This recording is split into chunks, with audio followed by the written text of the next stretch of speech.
Closed captioning for Justice and Law Weekly is provided in part by the Clifford Law Offices in support of quality public television for the Chicago area.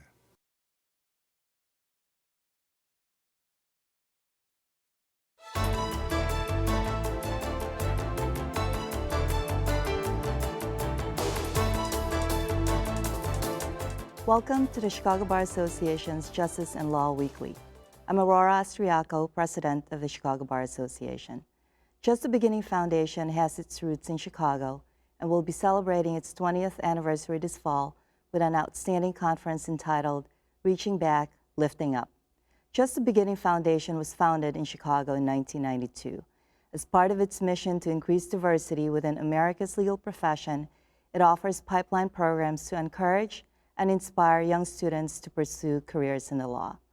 My distinguished guests today are 7th Circuit United States Court of Appeals, Judge Ann Claire Williams, who is one of the co-founders of Just the Beginning Foundation and currently chair of the Foundation's Judicial Advisory Committee, and LaShonda Hunt, who serves as a board member and chairs youth programming for the Foundation. Ms. Hunt is also a lawyer for the federal government. Welcome, Judge Williams and Ms. Hunt. Thank you. Pleased to be here this morning.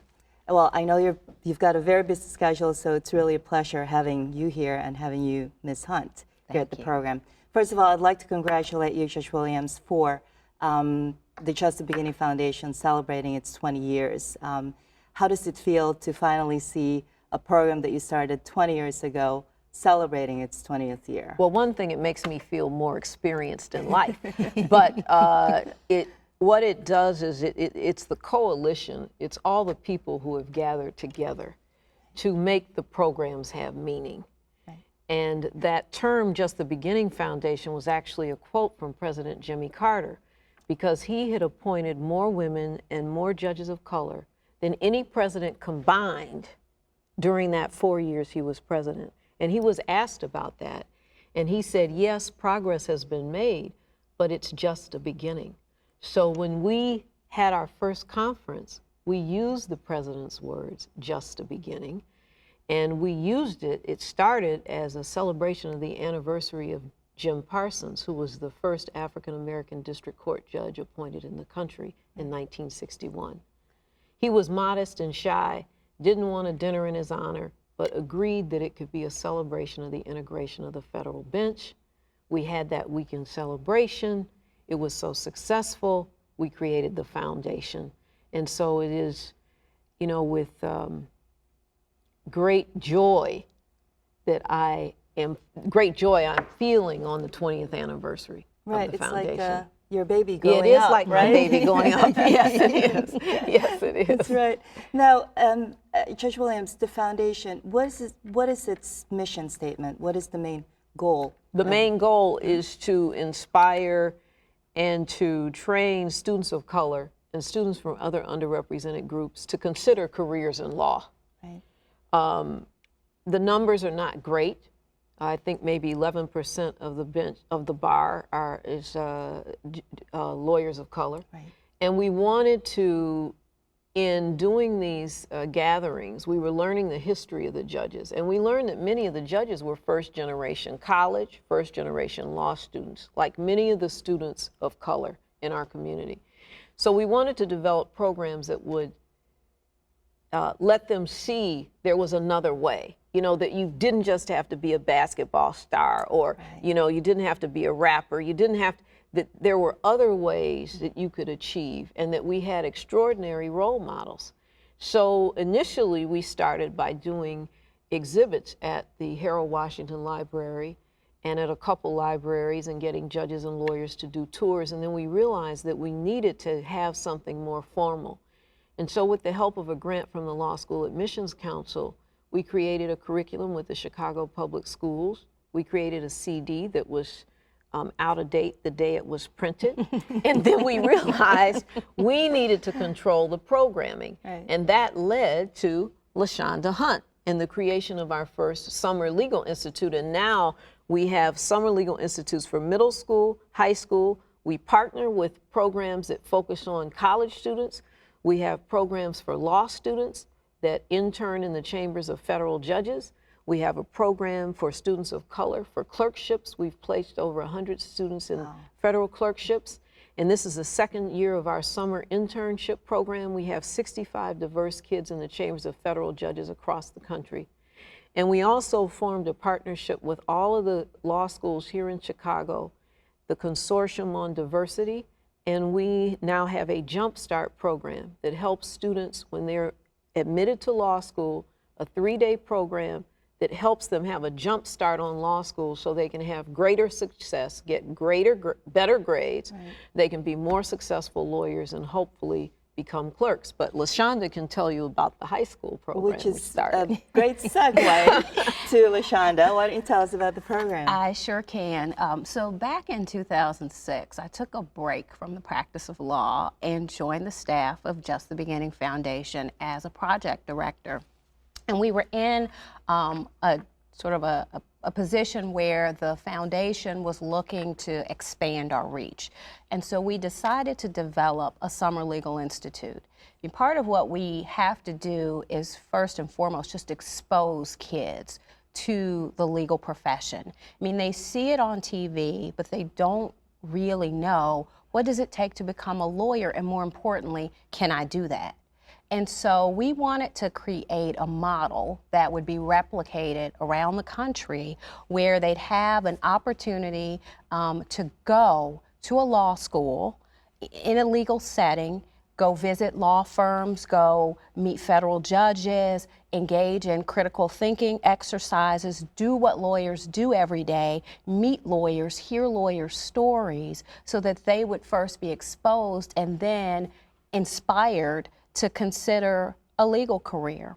And so we developed the Summer Legal Institute in Chicago. We started with 35 students, and it was a 5-day program.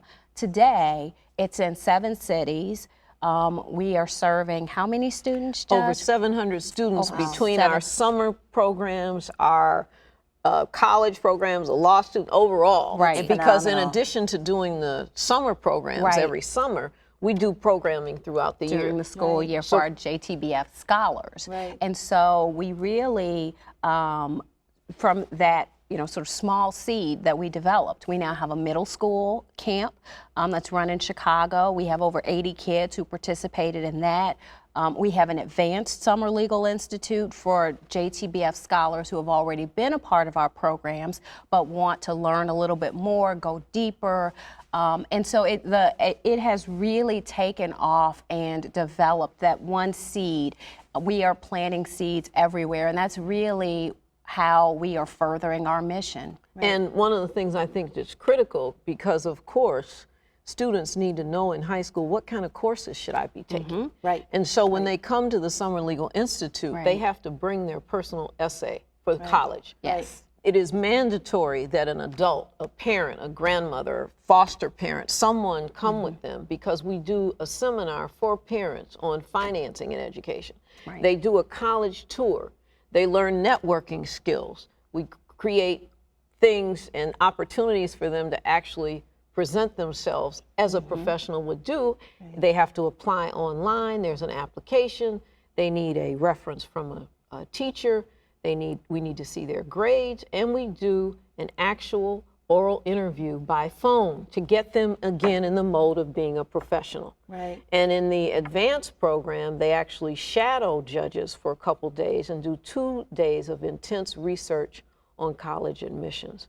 So the latest thing we've done is a partnership with the Illinois State Bar Association, because our camps are typically day camps, but that was an overnight camp that also focused on leadership.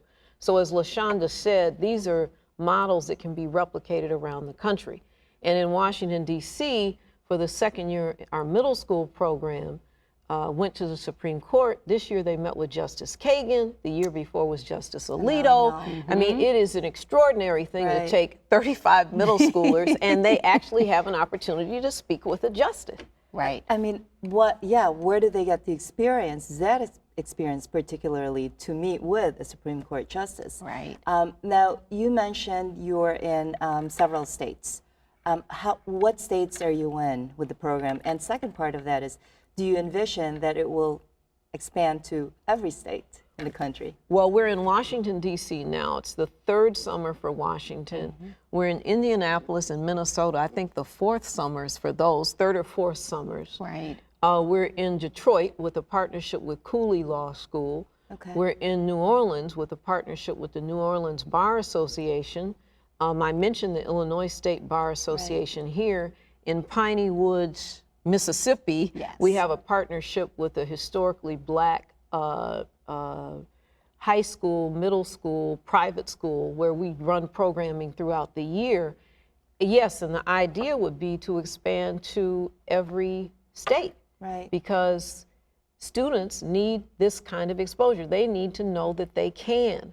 And LaShonda mentioned that the judges meet. We always have judges as a vital part of the program, Right. who talk about their struggles, who say, you know, we were not born with a black robe. We were not born with a gavel. Right. We understand your struggles, and you too can do this. Right. Right. Right. And one of the points I want to sort of emphasize that Judge talked about is the partnership. Right. We really rely on our partners, law schools, law firms, corporations, individuals. Those are the people who put the time and the effort and the resources into the kids. We cannot do it all ourselves. We have a small staff, and they do an amazing job of running these programs, but there is no way that we could accomplish what we accomplish if we did not have partners. Right. Right. Absolutely. And as a matter of fact, CBA, Chicago Bar, should be a partner. It is on that a one, partner, right? and the CBA is a big partner. And actually, the last conference that we had here in Chicago was 1996, and the CBA was our partner there. The CBA is playing a critical role in partnering with us here. Right. And the idea, I mean, one of the great things about the foundations is it brings people together across all racial and sort of social lines. Right. And so you get to work with people from all walks of life in the legal profession who all want the same thing. Right. Right. Because we all feel very blessed with what we have been able to accomplish, and we want to share it. And that's why it's reaching back, lifting up, reaching back, so that we can actually do that. And perfectly said. You know, we want the pipeline to continue with its diversity, and I think you're starting really good with starting young. A lot of the programs start really more on the college level, and you're starting the middle school, you know, the younger ages. How do people apply? How do students apply? If they want to be in the program, what's the process that they have to go through, and how do they get in touch? I mean, they can, we partner with a number of schools, and so that's really our primary connection. We have our website. It's www.jtbf.org. Students can find out information there. We really try to find as many channels as we can to get this information out. We don't want any student to say, I didn't know. And so we put it out there. And if they go to our website, they can keep up with when we have programs, when the application is open. We keep it open for a long time so that they have the opportunity to apply. And if they're interested in this, they should certainly talk to their schools about, hey, get in touch with that organization, partner with them, have them come out, have us go see them, because we will do it.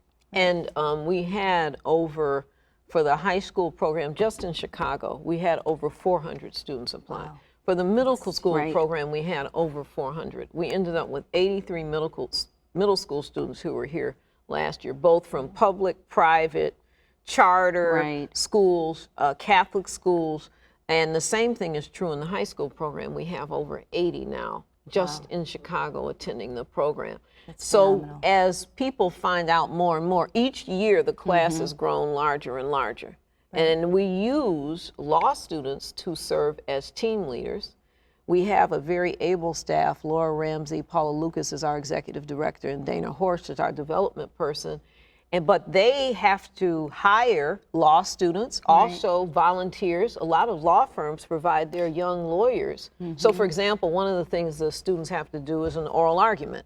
And so a law firm will send young associates who will prep the students and work with them for their oral argument day.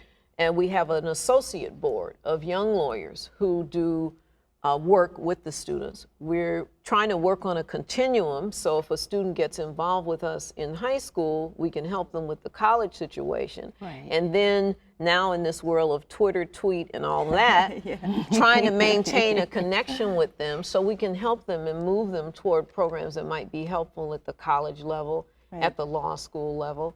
And so, for example, with the program we have this partnership with the Judicial Conference of the United States. This is our second year with this summer internship program in the Chambers of Federal Judges. Last year we have 42, this year we have 65 in the Chambers of Federal Judges. So that's a partnership with the U.S. Judicial Conference. I'm particularly proud of that partnership, and we expect that to grow to 100. And these are judges who want well-qualified students, and they hold a spot for Just the Beginning Scholar. And we do prep. They have to do draft memos. We edit it. One of our partners is Minority Legal Education Resources, Inc., and their lawyers are experienced in grading exams and everything, and so they look at these memos, they give them feedback. So when the students get to the chambers of a federal judge, they know what they're doing, and they can actually make a contribution. This is a benefit because they get mentors as federal judges. They get real experiences, and of course that helps them. Many of them are 1Ls to get a job for their second year. Right. Well, not only that, I mean, it's a phenomenal program, but not only that, I mean, when they do it and they graduate, on their resume, it just looks really good. Yes. You know, working with a federal judge as a clerk. I don't want to shortchange. I want to go into the conference, the 20th anniversary conference, which is a huge, outstanding conference. Your lineup is incredible. I've seen the agenda. And I know one in particular you're bringing, you know, as a guest. You've got Justice Sotomayor, you know, coming in. Yes, we do. And that's another partnership with city colleges, which began with the relationship the Chicago Bar Association has. And sitting down with the past chair, Bob Clifford, and Terry Murphy, the executive director, to end all executive directors, who said, you know, Just the Beginning should come to city colleges. These kids need to see the judges. And so in other cities, we typically will go to law schools, and we're indeed going to Northwestern Law School on Thursday. But Friday, we're bringing Justice Sotomayor. The students are going to prepare lunch in the Culinary Institute for all the judges and the conference registrants and our sponsors and guests. And then there will be an intimate conversation with Justice Sotomayor with leaders, student leaders from the various city colleges, where she can talk about her life and the leadership position she's held, how she got there, and to try to share some of that with them. And she'll be interviewed in that session by Judge Ruben Castillo, who is will be the incoming Chief Judge of the Northern District of Illinois. While that's going on, we'll also have interviews going on in the other, for a larger group of students, and we will have other judges that will be interviewed there. So, and then at the end of that session, we'll have another interview with conversation with Justice Sotomayor, with a larger group of 400 or 500 students. So that's very exciting. We also have programming that will start on Friday for CLE credit, again with our partnership with the Chicago Bar Association, and we have some outstanding panelists coming that day. Ron Schaefer will chair a panel on mentoring what really works. We have Brett Hart from United, Juliet Pryor, General Counsel of U.S. Foods, Jesse Ruiz, and then the second panel, Rick Palmore, Building a Book, Moving Lawyers of Color Along the Pipeline, with Laura Stein, who's GC of Clorox, and Chris Reynolds, GC of Toyota. So we have outstanding people on the lineup. We have all the deans of the law schools coming in on Saturday to deal with the crisis in the pipeline, the challenge for law schools when tuition is so high and debt, skyrocketing tuition, decreasing enrollments. And so it's a very interesting, I think, panel. And program. And LaShonda's we have a youth program as a component. We do. And so lawyers with children, nieces, nephews, should definitely bring them on Saturday For the youth program, we actually have 2 tracks that we'll be running. So the youth is really middle school, high school, and then we have programming for law students. The youth will have the opportunity to mediate an exercise that JTBF staff has developed surrounding issues involving the NBA lockout. And so it will be interesting, it will be engaging, and we are really, really excited to have Hank Thomas, who's actually an agent for CAA, who's going to come in and who's going to work with us on this program, and has an amazing story of how he grew up in sort of probably similar circumstances to a lot of the children, and developed and became a lawyer, a successful sports agent. And so the kids will have that, because that's part of our you need practical exercises. You need to see what lawyers do, because that gets them really excited. Then we also have programming for the law students, where they will have esteemed lawyers, judges, partners from large law firms, GCs come and talk to them about what does it take to become a successful lawyer, because law students are concerned. Right. How am I going to get a job to pay off all of this debt? And so we want them to also have programming where they have an opportunity to really network with the movers and shakers and the decision makers, and develop sort of, those relationships, start developing those mentoring relationships that can help them as they are embarking on their legal careers. Right. So it will be a morning that is packed full of activities, and we really want students to get involved. Right. I wish you had this program, back then. Well, I could have gotten involved in it. It's phenomenal. We often say, well, if we had this program, where would we be today? Right, exactly. I think we channel, so we put so much into it, because we really do think about how much something like this, how beneficial it would have been years ago. But, it's part of our reaching back and lifting up. Right. And then I do have the list now of the judges. So it's Ruben Castile will have a conversation with Jenny Kendall, Deborah Batts from the Southern District of New York with Gerald Bruce Lee, Denny Chin, who's the second Asian American to serve on a circuit court and the first outside of California. Right. And the Ninth Circuit will have his conversation with Vanessa Gilmore, and Johnny Rawlinson will be a judge. She's the 4th African American woman to serve on the circuit court. And then the other panel, we have Sterling Johnson. He was co-chair of the Sentencing Commission of the United States with Judge Roger Gregory. Karen Wells Roby, who's now the president of the Magistrate Judges Association with Judge Edmund Chang. And and Judge Diaz, I think, will be interviewed by Judge Ray Mullins, who's president of the Bankruptcy Judges Association. Yeah. So what an outstanding lineup. Oh, my goodness. That's just a few, right? Right. We don't have the whole program. No, we don't. I see also on the program, Judge Williams, that you're giving the Trailblazer Award to President Jimmy Carter. And I think you mentioned earlier, he was kind of like responsible for the Just the Beginning Foundation startup. It was the title I mentioned. He said that, and so we did invite President Carter.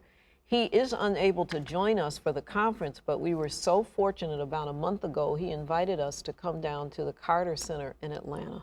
Oh, how nice! Whoa! And if you go on the Carter Center website, you can see the clip of that ceremony, which we will be showing at the conference. And President Carter came into the room with tears in his eyes.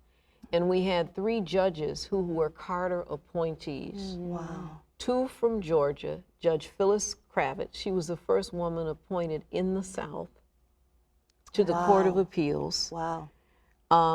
We had Nathaniel Jones. He was appointed to the 6th Circuit. He was a Carter appointee. And Horace Ward, who was on the district court, who was prevented from attending University of Georgia, had to sue, lost in the Supreme Court, had to go out of state to become a lawyer, and he was there.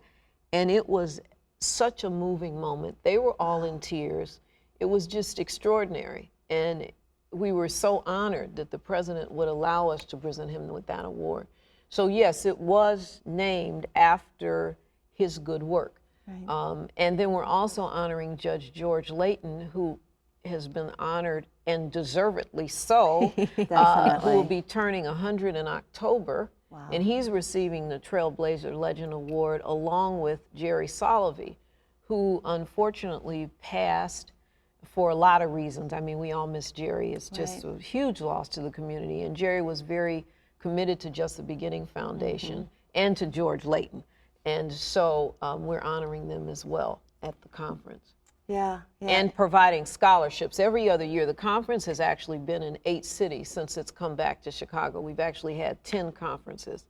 So we give scholarships, and we'll be giving scholarships in the name of the first judge of color in every category. And then the Diversity Scholarship Foundation will be giving the scholarship in honor of Jerry Solovey. We've partnered, again, another partnership. We've partnered with Jessica O'Brien and that organization for putting on the dinner. Right. You've got a spectacular lineup. The conference schedule is incredible. The speakers that you have are fantastic.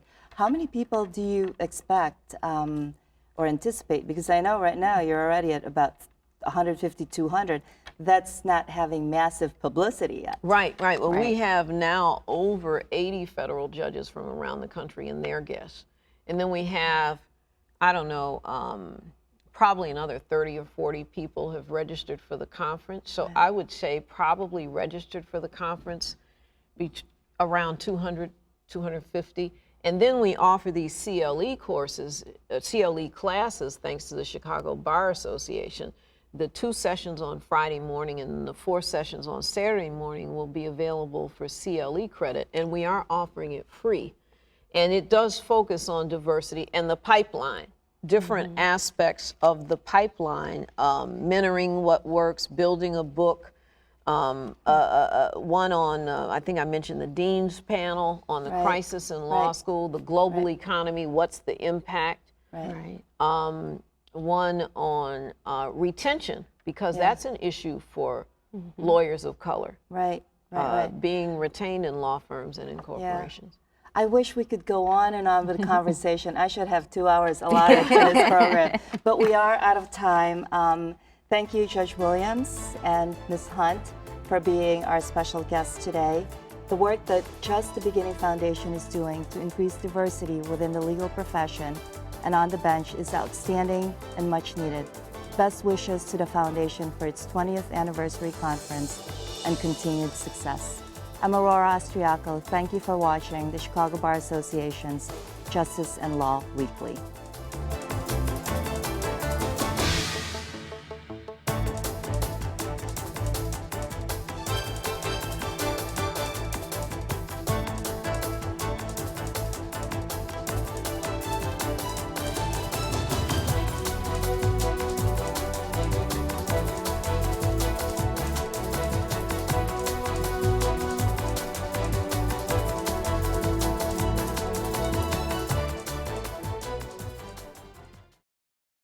Closed captioning for Justice and Law Weekly is provided in part by the Clifford Law Offices in support of quality public television for the Chicago area.